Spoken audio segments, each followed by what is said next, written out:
jeigu toks pasirinkimas būtų, tai aš va taip va. Va čia portfelis. Ir dabar įsivaizduokit, kiek paprašiau gyventi gaunasi, ne, bendrai paėmus. Tai šiandien mūsų trijulė skaičiuos kažkieno svetimus pinigus, žiūrės, kur investavo, kur sukišo ir aišku pasakys savo nuomonę. Klausimas, kokia jinai bus. Na tai va, žiūrim video ir važiuojam. Gerai, portfelių raustuose šiandien yra investuotojas, kuris uždirba 2000 bendrų pajamų, turi 4000 santaupų, investuoja pensijai ir investuoja 36 mėnesius. Tada investuoja per mėnesį nuo 150 iki 200 ir strategija noras turėti ir portfelio augimą, tačiau ir pasyvias pajamas, tam, kad turėti kontrolę. Gaunami dividendai visi yra reinvestuojami iki pensijos dar 20 metų. Pagrindinis tikslas išėjus į pensiją turėti pasyvių pajamų šaltinį. Norėčiau jūsų įžvalgų, kaip kuo efektyviau užsiauginti kapitalą su tikslu po 20 metų turėti kaip galima didesnės pasyvias pajamas. Antroje sąskaitoje investuoju vaiko pinigus su tikslu auginti kapitalą. Good, tai bet čia yra tik tais viena nuoroda, ar ne, tai mes tą tikiuosi pagrindinį ir pamatysim. Portfelis $9100. Nu, pasižiūrim, ir augimas, ir pasyvios pajamos, ar ne, kešo praktiškai nėra. Taip, atidarytos pozicijos ir galim profiltruoti pagal dalį portfelyje. SCHG, US pasirinkimas, 25% portfelio, JPQ 18%, BITO, VUAA 10%, bet dar dolerių šitą eurų pavyzdys trečioje. CL2 15%, taip. Ir tada čia yra dovanos, ar nebuvo, ir NLCP, jo. Čia 1,5%. Ir tada įvada dar papildomai yra 9%. Nu gerai, ką matai? Aš dabar galvoju, 36 mėnesių, aišku, supildė už dar ten, tai sakykime, 40 mėnesių.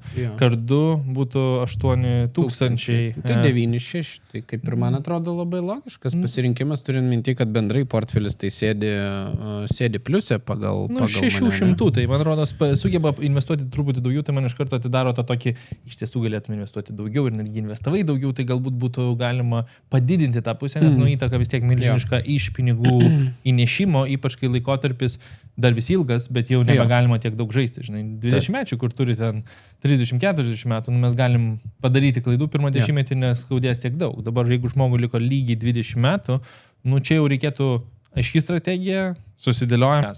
Bet vis tiek, 3 metai, beveik 10 000, pagirtina tikrai iš savo pusės, tik truputį sprinklining reikia padaryti. Šiaip viena iš tų situacijų, kur iš tikrųjų pavyzdys, kad daugelis, ar ne, visi stebintis gali pasiekti tiek per 3 metus, jau turėti 10 000 yra ir apčiopiama suma, jau ir matai, kaip auga, ir atrodo pakankamai nedidelėm sumom, bet, visai smagiai dirba. Ir papasakokit dabar Jonui, Petrui ir Antanui, ne, kad 200 eurų tau nepakeis ir nesikonvertuosi didesnis pinigų sumas. Žinai, tai čia galim labai greitai paskaičiuoti. Taigi netikigi šitie, ta prasme. Tai matematika, niekada neveikia logiškai. Bet ką padarysi? Tai kaip pagalvojatės mūsų po 100 eurų, kur 2 metus investuojam, jau beveik 6000 ir atrodo, žinai, iš kur ne 100 eurų, tai tu per mėnesį net nepajauti. 8,5, jo, 200 per mėnesį, paimkim 10. Ir 20 metų buvo, ne? Jo, dar 20 metų jo komentaras buvo. 214 000. Tai ir logika, kad žmogus, tarkime, pradėjęs su tais dabar 8,5, kurios jau susiformavo, jeigu tęsia toliau, jo pelnas yra 157 000, tai matant šitą skaičiuką, įsivaizduokite, jeigu nuo jų reikėtų sumokėti 15%. Nebūtų labai smagus pasirinkimas, bet mes galim prieš 15% viską perkelti į pasyvių pajamų, pasyvės pajamas generuojančias investicijas. Ir su ta pačia 8% grąža, kaip pavyzdys, per mėnesį tai gaunasi 1200. Bet mokesčių našta per mėnesį gaunasi tik tai 214 eurų. Tai pasiskaičiuokit, tarkim, nuo 157 000, 15% yra kiek? Apie 22,5 tūkstančio, kažkas tokio. Tai va, tai po 200 eurų jūs 20 000, kiek 10 metų išsimokinėsit. Taip sakant, tai taupimas yra nežmoniškas ir dėl to, man atrodo, kad nenaudoti investicinės sąskaitos režimo, ypač kai lieka ten, tarkime, 20 metų, 15 metų ir galima atidėti mokesčius arba apskritai jų nemokėti, nuo kapitalo vertės prieaugio yra nuostabus pasirinkimas. Tai va, tai čia ir tiem, kas verkia, kad dideli mokesčiai dar tai. Ir čia labai vėl galima paskaičiuoti iš tos kitos pusės, nes vis tiek turim pozicijų, kurios moka dividendus. Taip. Ir jeigu mes fokusuojamės, kad tam tikra grąža bus užfiksuota, nes dividendai iš karto apmokestinami, Taip. tai lengvas būdas paskaičiuoti yra vietoj 10% panaudoti 8,5. Tu kaip ir sumoki tuos 15% mokesčiams, kurių tu neuždirbi ir jie iškeliauja. Ja, nu aišku, ne nuo visos sumos jisai sumokės, Taip, bet still, skirtumas 40 000, 42 000 Čia labiau pelno. argumentas fokusuotis dabar į pasivės pajamas gali kainuoti labai didelę pinigų sumą. Taip. Tai aš fokusuočiaus į augimą ir visą tą strategijos pakeitimą tik tai už to 20-mečio, kada jau norėsis šitos pusės. Ir plius, mes galim pamatyti, jeigu, tarkim, padidinam šitą sumą, nėra tokia didelė iš savo pusės, bet mes papildomai 40 000 uždirbam. Tai čia 50 eurų per mėnesį, 40 000 ateityje, what the fuck. ir vėl, daugelis žmonių vis tiek galvoja iki pensijos. Tai ką, pensijoje aš viskas nustoju investuoti? Nu ne, mano mačiutė dabar 8-4 bus, kai šitas epizodas maždaug išeidinės, dar visi investuoja. Nu, tai vėl, pradėjo po 60-mečio. Bet akcentas yra labiau, kad tu kapitalą įdarbinus, tu visą laiką kažkiek pinigų vis tiek savo investicijose laikai. Taip, kitos strategijos, kitos pinigų išsaugojimo elementai, pasyvių pajamų fokusas, mokesčių optimizavimas jau nebe toks efektyvus, nes tu nebegali ištverti tų svyravimų. Taip. Bet aš pirmo taikinį sakyčiau, padidinti truputį sumą ir susidėlioti portfelį. Jo, o dabar kalbant apie portfelį. Speaking about portfelis ir jo raustas, ne? Tai... Nu, man tai... Kur augimo pozicijos? SCHG. Augimo?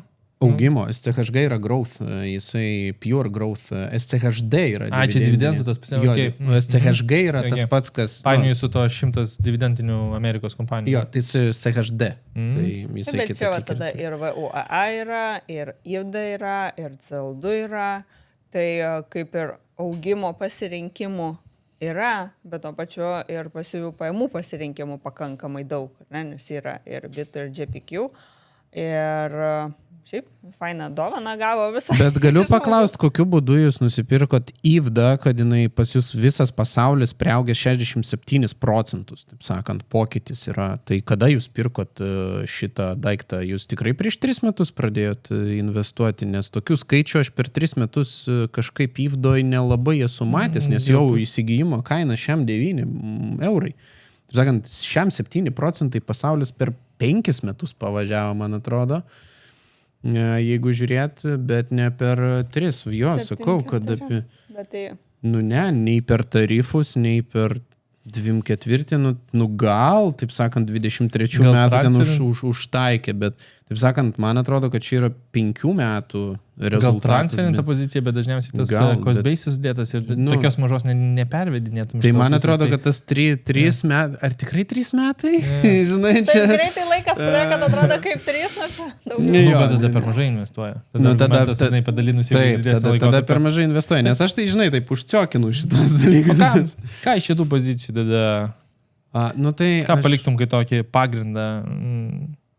Aš realiai, jeigu taip, žinai, vėlgi, ne rekomendacija, tik tai idėjas išvalgos, jūs žiūrėkit per savo prizmę ir per savo rizikos toleranciją, nes vėlgi, to pačio SCHG, pavyzdžiui, standartinė deviacija yra daug didesnė negu IVDOS, tarkim, CL2 irgi svyruoja nežmoniškai palyginti su IVDA, bet rezultatas gali būti didesnis skaidimas per geolokaciją, bet jeigu man reikėtų tokį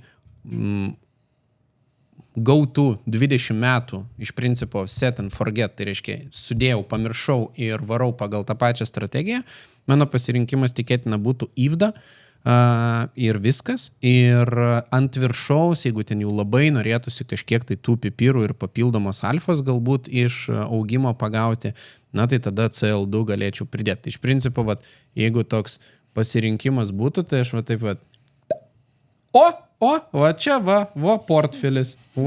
Ir dabar įsivaizduokit, kiek paprašiau gyventi gaunasi, ne, bendrai paėmus. Tai nuoširdžiai aš va šitą, tik tai proporcija, aišku, atvirkštinė būtų. Taip sakant, čia būtų pagrindinė, čia būtų papildoma pozicija. Nu, netgi atvirkštinė ir padaugint truputį kelis kartus čia. CO2 vis tiek satelitas išliktų. Taip. Satelitas 10-20 galbūt procentų pagal rizikos toleranciją, bet ir tiek žinių. Ir aš, taip sakant, nesiparinčiau su pasyviom pajamom, jų apmokestinimu, deklaravimu. Aš deklaruočiau investicinę sąskaitą kiekvienais metais įnašus. Ir viskas, ir džiaugčiausi visais rezultatais, o pakeisti į pasyvias pajamas galima vieno mygtukų, dviejų mygtukų paspaudimu, nes reikės parduoti ir paskui užpirkti. Tai 4 paspaus parduoti, patvirtinti ir patvirtinti. Bet gal kaip nors, žinai, gal 10 sekundžių investicija šitoje vietoje atsipirks, žinai, tūkstančius. Man atrodo, kad, žinai, paėmus gerai, net jeigu įimam IFD ar ne, tai čia bendra edukacija tikriausiai daugeliu žiūrinčių ir investuojančių.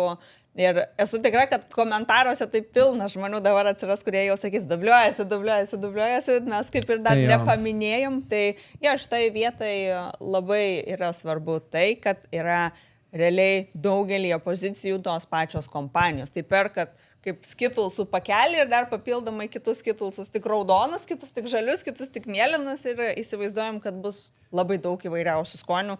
Ir už kiekvieną pirkimą dar paima pirkimo mokesčius iš jūsų brokerius, tai jūs kaip taros depozitą, kurį paskui išmeta, to niekas negrąžina. Taip, nes pavyzdžiui, ta pati IFD, tai yra išsivysčiusios 23 pasaulio šalys su savo geriausiam kompanijom, ir tada yra VUAA, tai yra S&P 500 indeksą sekantis fondas, tai realistiškai praktiškai visas yra štai čia. IFDoj. Taip, ir tuo pačiu SCHG, ar ne, aš nežinau, ten yra growth kompanijų, bet tikriausiai praktiškai visos irgi yra toj pačioj IFDoj. Taip, ten yra growth ir jos yra IFDoj, tik tai čia yra kompanijos, kurios orientuotos į augimą, bendrai paėmus. Čia pagal tos, jie truputį kitai vertina, nes ten pagal tą fundamentalią analizę iš savo pusės, bet čia yra žiauriai geras.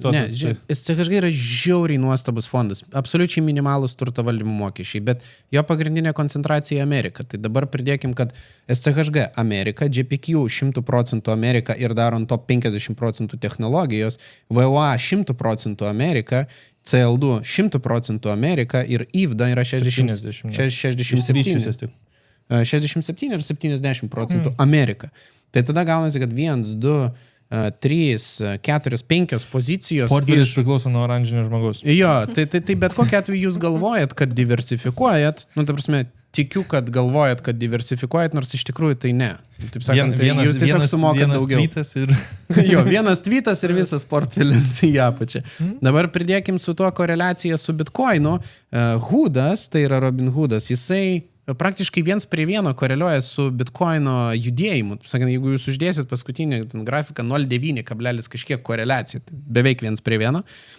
Taip sakant, kas dar? Bito, tai Bito išnaudoja Bitcoino ciklus. Tai Hoodas su Bito irgi koreliuoja 1:1 praktiškai ir jie visi koreliuoja su tą pačiu technologijų sektorium, kurio didžioji dalis pas jūs yra per 5 pozicijas. Tai jeigu, supratot logiką, ne? Jo.